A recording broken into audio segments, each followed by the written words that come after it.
Assalamualaikum warahmatullahi wabarakatuh.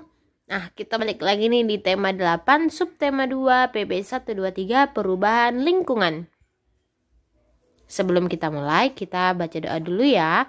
Robbi zidni ilma warzuqni fahma wa amalan mutaqabbalan. Amin ya rabbal alamin. Nah, coba kamu perhatikan gambar berikut ini.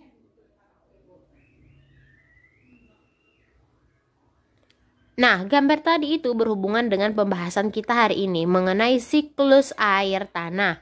Nah, proses siklus air menyebabkan air bergerak meninggalkan tanah ke udara. Selanjutnya, air turun lagi ke tanah dalam bentuk air hujan.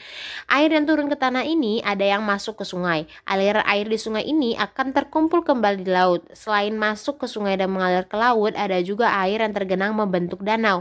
Air yang turun ke tanah ada yang masuk dan bergerak ke dalam tanah melalui celah-celah dan pori-pori tanah serta batuan. Air yang masuk ke dalam tanah ini kemudian menjadi cadangan atau sumber air. Coba kamu perhatikan gambarnya ya, Nak. Nah, di sini itu ada yang nomor 1 nih ya, air di permukaan bumi menguap. Ini sama seperti terjadinya hujan, Nak. Kemudian yang kedua, uap air di udara menjadi awan. Nah, setelah menjadi awan, awan bergerak terbawa angin ke daratan. Nah, awan mencair, turunlah air hujan. Kemudian sebagian air hujan meresap ke dalam tanah menjadi air tanah dan sebagian lagi mengalir ke laut. Seperti itu ya, Nak. Nah, air cadangan akan selalu ada apabila daerah peresapan air selalu tersedia. Daerah resapan air terdapat di hutan-hutan. Tumbuhan hutan mampu memperkukuh struktur tanah. Saat hujan turun, air tidak langsung hanyut, tetapi air akan terserap dan tersimpan di dalam tanah. Air yang tersimpan dalam tanah akan menjadi air tanah. Nah, air akan lebih mudah meresap jika terdapat banyak tumbuhan. Air yang meresap akan diserap oleh akar tumbuhan tersebut. Adanya air dan akar di dalam tanah menyebabkan struktur tanah menjadi kokoh dan tidak mudah longsor. Saat ini, Nak, hutan tuh banyak yang gundul akibat penebangan liar. Selain penebangan, hutan dapat rusak akibat pembakaran. Pepohonan di hutan ditebang atau dibakar dengan alasan tertentu, seperti untuk membuka lahan pertanian, perumahan, ataupun industri. Nah, kegiatan-kegiatan ini nih dapat mengurangi kemampuan tanah dalam menyimpan air. Akibatnya, pada saat hujan terjadi banjir dan pada saat kemarau, banyak daerah mengalami kekeringan. Pembangunan jalan yang menggunakan aspal atau beton dapat menghalangi meresapnya air hujan ke dalam tanah. Akibatnya, pada saat hujan air tidak dapat meresap ke dalam tanah. Hal ini menyebabkan terjadinya banjir dan air menggenangi jalan-jalan. Apabila daerah resapan air semakin berkurang, cadangan air di bumi ini semakin menipis. Hal ini dapat mengakibatkan sungai-sungai dan danau menjadi kering. Keringnya sungai dan danau menyebabkan proses penguapan semakin menurun. Nah, menurunnya proses penguapan ini menyebabkan berkurangnya pengendapan titik-titik air di awan. Seperti yang kamu ketahui, titik-titik air itulah yang akan terjadi hujan. Siklus air dan bencana kekeringan. Peristiwa siklus air merupakan peristiwa sehari-hari yang sering tidak disadari oleh manusia. Siklus air menghasilkan air bersih yang berguna untuk kehidupan manusia.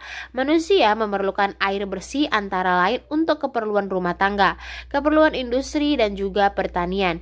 Nah, siklus air menghasilkan air bersih. Pada saat proses penguapan, kotoran pada air tidak ikut menguap. Uap air yang menguap adalah uap air yang bersih. Pada saat turun hujan, air yang dihasilkan pun adalah air bersih dan siap digunakan untuk berbagai keperluan. Air hujan yang jatuh sebagian akan diserap oleh tanah, lalu menjadi air tanah. Nah, air tanah adalah air yang mengalir di bawah permukaan tanah. Air ini biasanya lebih jernih dan bersih karena sudah tersaring oleh lapisan tanah dan akar tumbuhan. Untuk mendapatkan air tanah, manusia membuat sumur dengan cara menggali lubang. Air hujan yang tidak terserap oleh tanah akan terus mengalir nih menjadi air permukaan. Nah, air permukaan adalah air hujan yang tak dapat diserap oleh tanah tetapi diserap oleh permukaan tanah sehingga mengalir di atas permukaan tanah dan kemudian menguap kembali. Pada musim kemarau, air hujan yang turun menjadi berkurang. Air hujan yang turun biasanya langsung diserap nih oleh tanah menjadi air tanah. Jika air sungai dan danau surut akan menyebabkan berkurangnya penguapan air sebagai pembentuk titik-titik air di awan. Akibat dari semakin sedikitnya awan adalah semakin berkurangnya curah hujan. Oleh karena itu, sumur-sumur penduduk pun menjadi kering. Di saat inilah biasanya terjadi kelangkaan air bersih. Jika kelangkaan air bersih terjadi dalam waktu yang panjang, bencana kekeringan akan terjadi. Mari kita biasakan menghemat penggunaan air dalam kehidupan sehari-hari. Ingat ya. Kita ke materi selanjutnya mengenai jenis usaha ekonomi yang dikelola sendiri. Nah, di pembelajaran sebelumnya kita sudah bicara tentang jenis-jenis usaha yang ada di Indonesia. Nah, sekarang ini jenis-jenis usaha itu dikelompokkan menjadi yang bisa dikelola sendiri. Yang pertama itu ada pertanian. Nah, seperti yang kamu ketahui, kebanyakan orang Indonesia itu mempunyai pekerjaan sebagai seorang petani. Ya, mereka pasti memiliki pertanian dan dapat dikelola sendiri.